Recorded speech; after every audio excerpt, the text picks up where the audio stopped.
Hi, two things. One, the sun and the weather are just doing whatever the hell they want right now, so I apologise if the lighting changes, if you can hear the hail on the windows above me, and the lighting is just going to do its own thing. So we're just going to deal with that. Two, no, I don't wear any other clothes apart from this hoodie when I'm at home. Oh, and three, I'm not at home. I'm visiting my parents, so I am making use of one of their many bookcases as a backdrop for this video. Okay, so that's where we're at. I have 22 books to talk to you about today. It's enough books that I have made notes, and we're gonna crack on. I'm gonna talk about these books from the shortest one to the longest one. I have got DNFs, I've got 2 stars, 3 stars, 4 stars, 5 stars, all over the scale. This month I read so many books. Some of them were for videos, some of them were specific reviews that I was asked to review. I got quite a few arcs in this month, but I will explain as we get to them.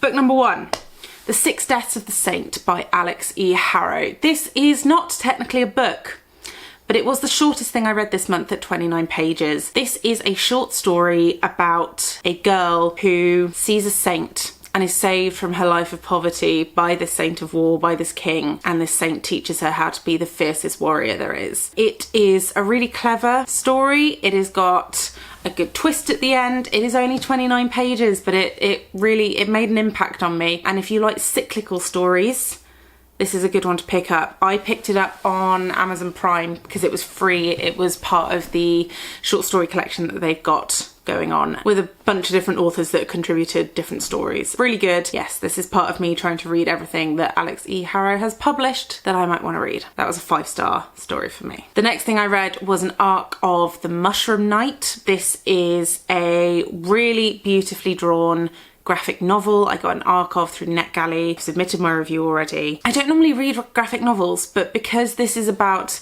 a mushroom knight who is a fairy mushroom that rides a frog as a steed, one day an artifact is stolen by someone he thought was on his side, and he has to go and work out where it is, what's going on, while dealing with the chaos that is caused by a young girl who is looking for her lost dog in the forest where this story takes place. It is short and sweet. It is volume number 1. There is volume number 2 on the way. This story comes out on this date that I've forgotten but is on the screen currently now. This was a 3.5-star graphic novel for me, but I think most of that comes from me being unused to a graphic novel format. I thought it was beautifully illustrated, but I think the style of comics for me was just a little all over the place. I'm used to like a slightly different way of telling stories. The next novella that I read was another Alix E. Harrow. It was A Spindle Splintered. This is the first in, I don't know if it's a duology or if she's just not written more. There are 2 books in like a fairy tale retelling situation. It is about our protagonist. She's been terminally ill all her life. She's struggling under the weight of her parents' sort of excessive love and trying like their attempts to find cures and find things that will help her and this illness. And I think it's grating on her. She is celebrating her 21st birthday, and it's a big deal because was never expected to reach that age.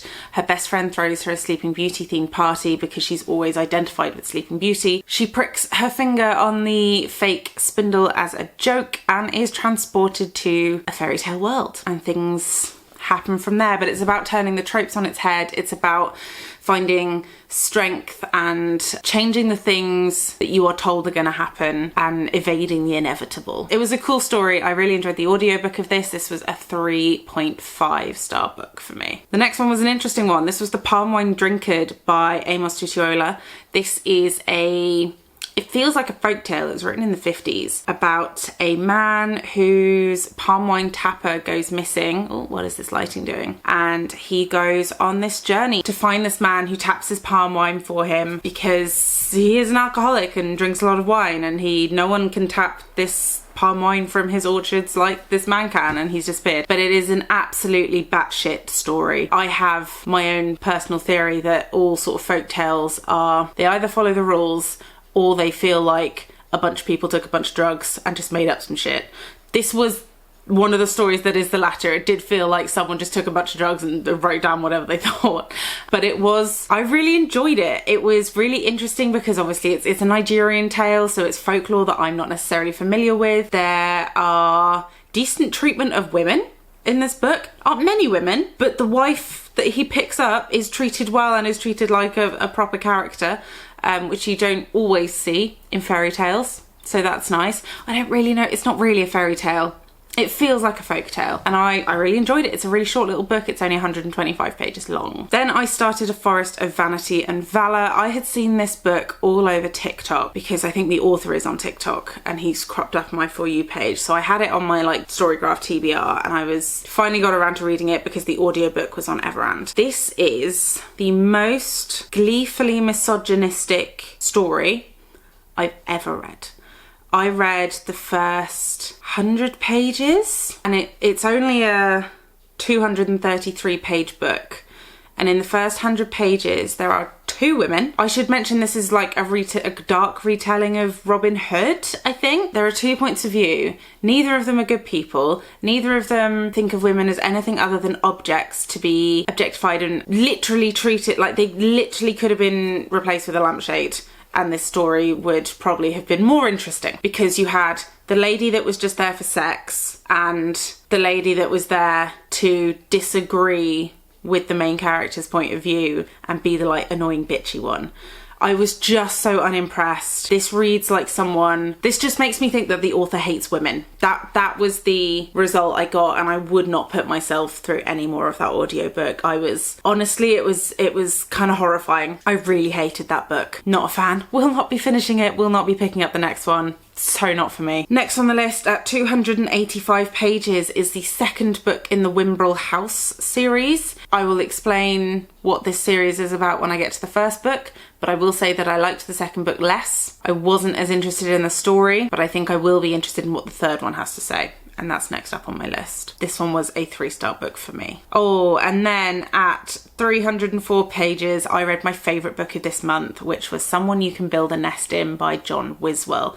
I was sent a physical arc of this book and I got to interview the author. Both my review and the interview will be out in April. I will link them down below when they come out. I loved this book. This is a book about, I mean, if I'm going to sum it up in one line, it's an asexual monster romance. But it's so good. It's told from the point of view from a shapeshifter who spends most of her life as an amorphous blob in her abandoned manor.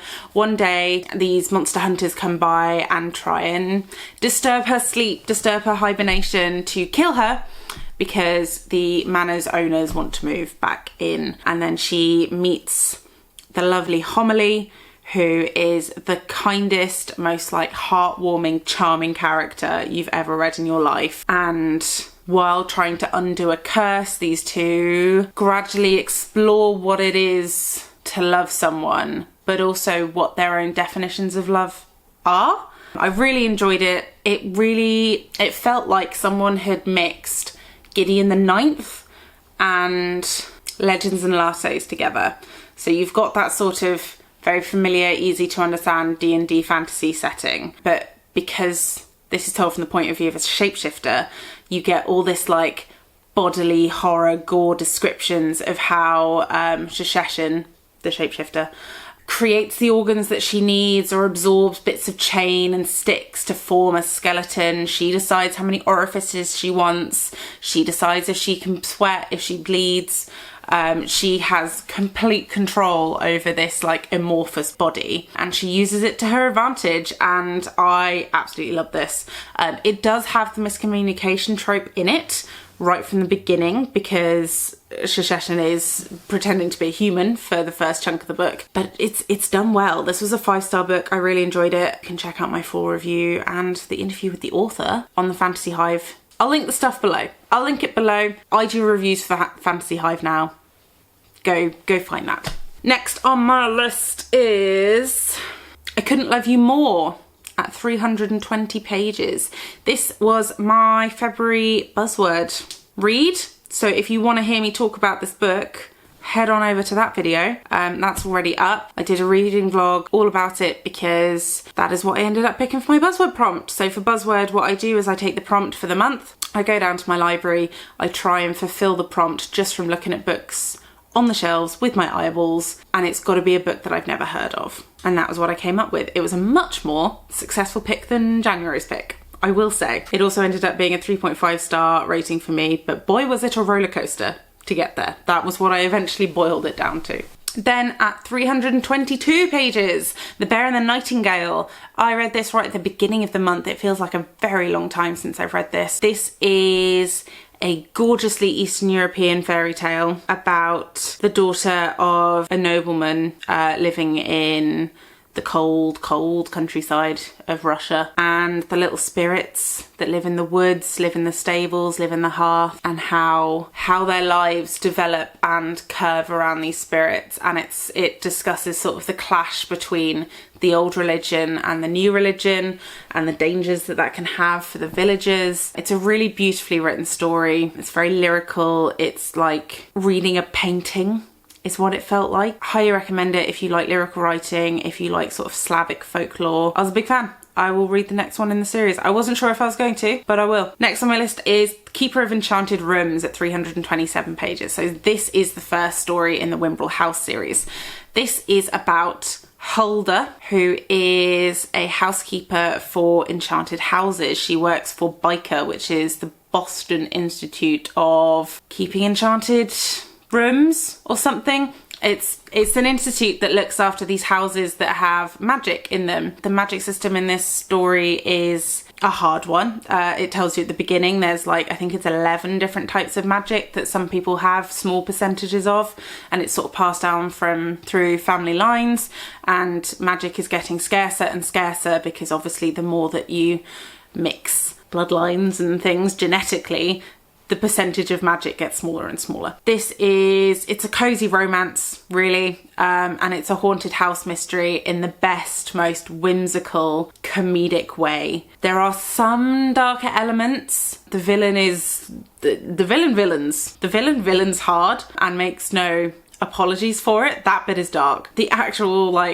romance main plot line is much cozier, but then the two come together and everything sort of blows up. I love the house in this. This is very much a book where the house is one of the main characters. Now I've read the second book, I'm struggling to work out what I can say without spoiling anything because I've already forgotten what is explained in the first book and what is not. But yes, very good, cozy, fantasy, romance, haunted house. Love it. Very good. Next on the list is The Buried Giant by Kazuo Ishiguro. This is 336 pages long and I rated it 2.5 stars. This is a retelling of an Arthurian legend, but after the fact. So it's sort of after all of the Arthur nonsense has gone down, and it's the remnants of that. So it's lots of old British history. It's talking about the Britons versus the Saxons. It is old and rambly and told from the perspective of this old couple who are having trouble remembering things because of this mist that is set over their valley. I thought this could be quite interesting, but it just got a bit rambly and it repeated itself a lot. It could have been much shorter. I think you easily could have shaved 100 pages off this 300-page book. I appreciate what it was trying to do. I appreciated the things that it was trying to say, but then it also left us in a really unexplained, nonsensical ending, and I didn't love it. So that's only a 2.5 stars for me. The audiobook's quite good though. I enjoyed the narrator. Next on my list was a massive disappointment, Till Death Do Us Part. I started to read this for a readathon and I hated it. I read 30 pages. That was as far as I could go because it was trying so hard to be quirky, cozy fantasy. This is supposed to be a story about mercenary whose bard husband is kidnapped, and then he goes off and searches for his husband. This was trying so hard to be Legends and Lattes. It was just trying so hard to be funny. It wasn't funny. It had a really stupid nickname in it, which really bothered me. And just it sounds really stupid, but the thing that made me put it down after really heavy-handed writing and poor attempts at comedy was the fact that the husband got kidnapped and then this barbarian realised that he didn't actually know his husband's real name? Like, you've been married for a year. Why do you, like, I realise that you call your husband a really fucking stupid nickname, but how do you not know his real name? Like, that's a pretty basic fucking piece of information that you need when you're married to someone. That was it. That was the straw that broke the camel's back for me. I was really pissed off. I was really excited to read this book. I bought it in hardback, brand new. It was one, like, from Waterstones, and I don't do that very often anymore, and it was a massive disappointment. So, bummed about that. Next on my list is The Killing Dance at 368 pages. This is book 6 in Laurell K. Hamilton, Anita Blake Vampire Killer series, Hunter series. Put those words in the right order. I DNF'd the series at this book. I'm done. Like, I signed up for vampire hunting and killing the bad monsters, and I was told that Anita would not date vampires, and here she is dating 2 of them. And then it turned into erotica, and I'm not here for it. That's not why I signed up for it. I'm not going to force myself through 30 books of erotica when all I wanted was a vampire hunter who didn't take any shit and shot people when they needed to be shot. That's what I got for the first 5 books. This book was the turning point. I was done. I DNF'd it. I've DNF'd the whole series. I'm done. I'm pissed off. And we're just going to move on. Next I read Fog and Fireflies by T.H. Lennon. This was an arc I got from NetGalley. I loved this book. I really loved it. I was actually really quite surprised by how much I loved this book, because I've never heard of the author, I'd never heard of the book, and it was just really good. So the concept is, there's this village that is surrounded by this insidious, hostile fog that will attack and kill adults, but it doesn't hurt children. So the way that the world works in this village is that the children patrol the walls. They're in charge of protecting the adults. And there are obviously massive themes of parentification. What throws me though, is that it's never, the concept of actual parents is never mentioned. You have the adults and you have the children, and they discuss the concept of the children will grow out of being able to walk the wall because the fog will start attacking them, and then they have to go to the middle of the village with the other adults. It's never discussed like, oh, that person's my mum or that person's my dad. None of the children ever mention their parents. None of the adults ever talk about the children. There are just adults and there are just children. That sort of parent to child link is never discussed. I found that interesting, and I don't know if that was deliberate. I don't know if that was just something that they could have maybe added on a bit. I don't know. But it is this beautifully intricate world. There are these caravans that move through the fog. It is heavily implied that time and space is being bent within the fog. Obviously, if you get lost in the fog, you're lost forever. And it's about Ogma is our main character, and she explores this world and has to deal with an attack on the village and the consequences of that, and has to fight back, and she runs into some really like magical creatures. There are dirigible plums I enjoy a lot. There are tree people, there are bird people, ghost people. I really like this brand of fantasy. It brought me a lot of joy, and I highly, highly recommend it. This book comes out on this date, and I highly recommend that you read it. Next up at 380 pages is Scales and Sensibility. This is a Regency romance, but with pet dragons. And I loved it. I loved it a lot. I was not expecting to like this anywhere near as much as I did. It popped up on Everand as like a random, you might like this, considering what you've read. I thought it was going to just be a bit of a like guilty pleasure romance situation, but it was just really fun and really pleasant. The villain's villained hard. You fucking hate the bad characters in this thing, and you get the vindication. Like, the main character is treated like shit, but the vindication in this book is palpable. It's gold. It's so good. I highly recommend this book if you are any way, shape or form interested in Regency romance with like fantasy elements. This was so good. I loved it so much. Next on my list, this was the first book I finished this month, was My Heart is a Chainsaw by Stephen Graham Jones. For a lot of this book, I wasn't sure if I was going to finish it because I kind of hated it. And then I got to like the midpoint and everything started unraveling, and then I was kind of invested, and then I was really invested, and then I just wanted to finish it and know what was going on. This is like an ode to all the good horror movies. It's about the world's worst final girl who also is obsessed with horror movies, and she meets this girl who she's convinced will be a final girl, but she doesn't know it yet, so she's trying to like let her know that this is going to happen and she should be prepared, and she should probably watch out for these people in her lives, because like according to horror logic and lore, that's who's going to die next, that's going to be the killer. It's a really interesting take. I think it would have had more of an impact on me had I seen half the horror movies that it was referencing.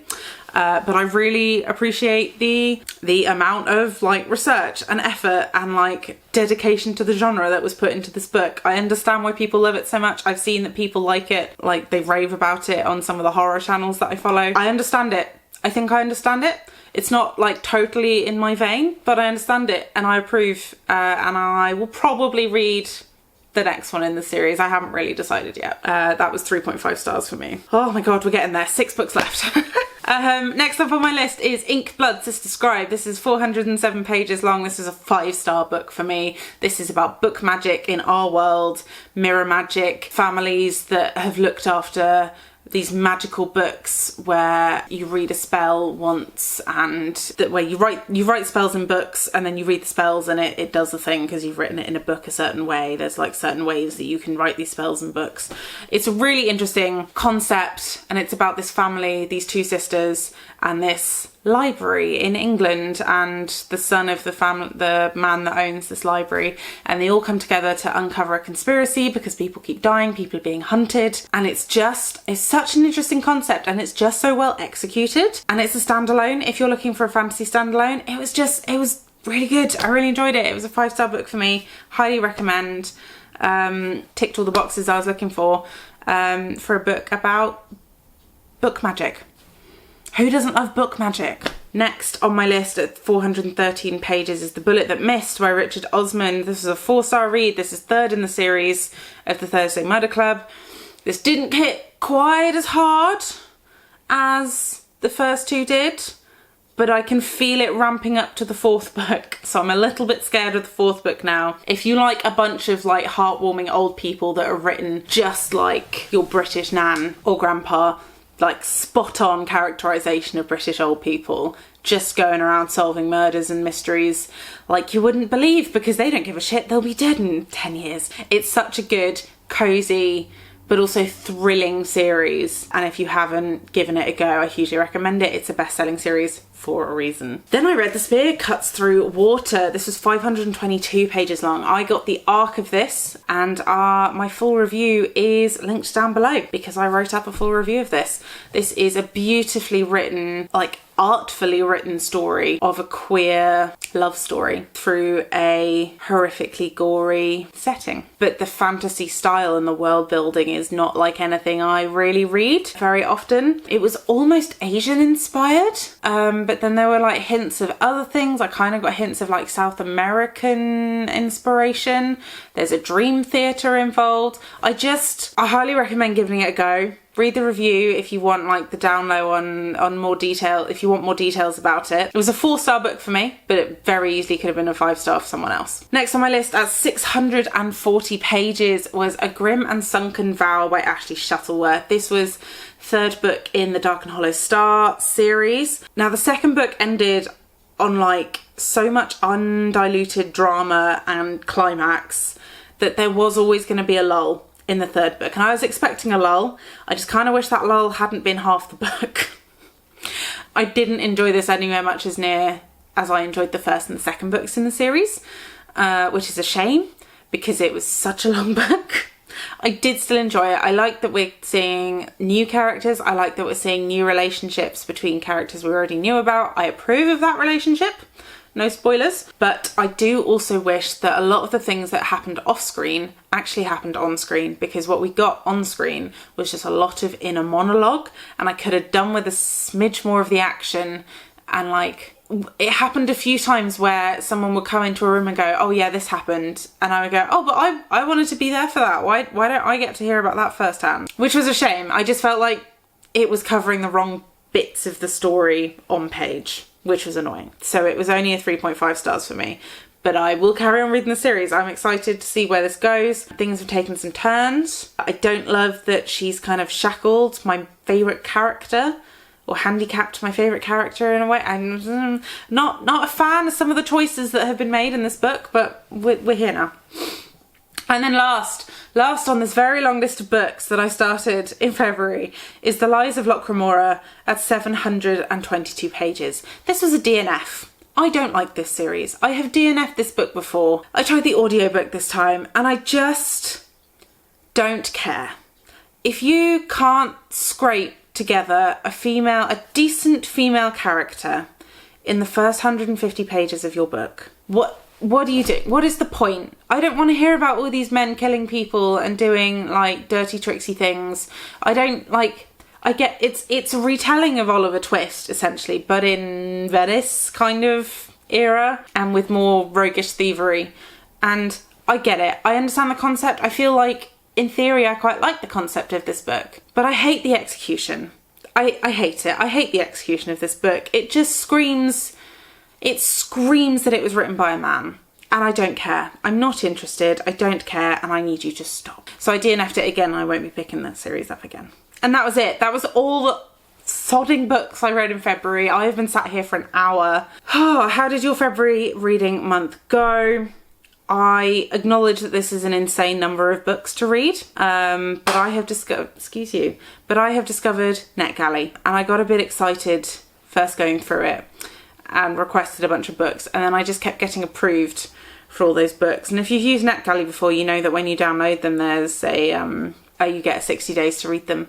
And like, I can read the number of books that I have downloaded in 60 days, but only if I stop reading any other books ever that I had planned to read. So I'm just reading ARCs at the moment, so you might see some more reviews coming this way in the near future. I will definitely be posting reviews on NetGalley. I will definitely be posting some to the Fantasy Hive. I have a review for the Someone You Can Build a Nest In coming out in early April. That book comes out on the 11th of April.